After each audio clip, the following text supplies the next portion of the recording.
Let me share with you how we get our daily chores done here at Sunnyside.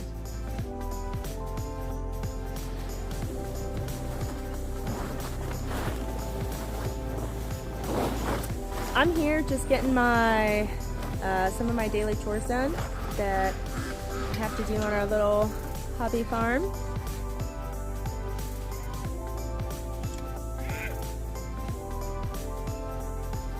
Ew, yuck.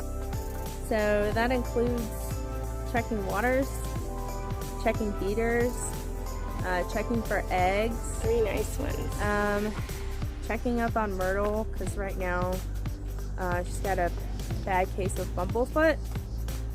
And ducks drink a whole lot of water. So, and we have several large water containers out too. So, so yeah, that's my basic daily chores. It's just coming out and checking on the well-being of the animals.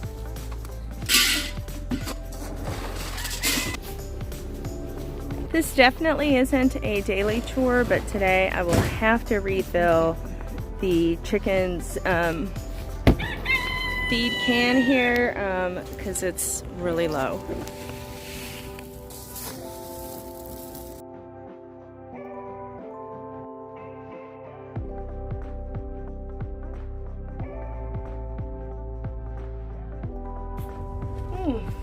If you're thinking about owning chickens, one of your daily chores will be to collect eggs. You might not get to them every day, but at least every other day. But that is definitely a chore if you're considering owning chickens.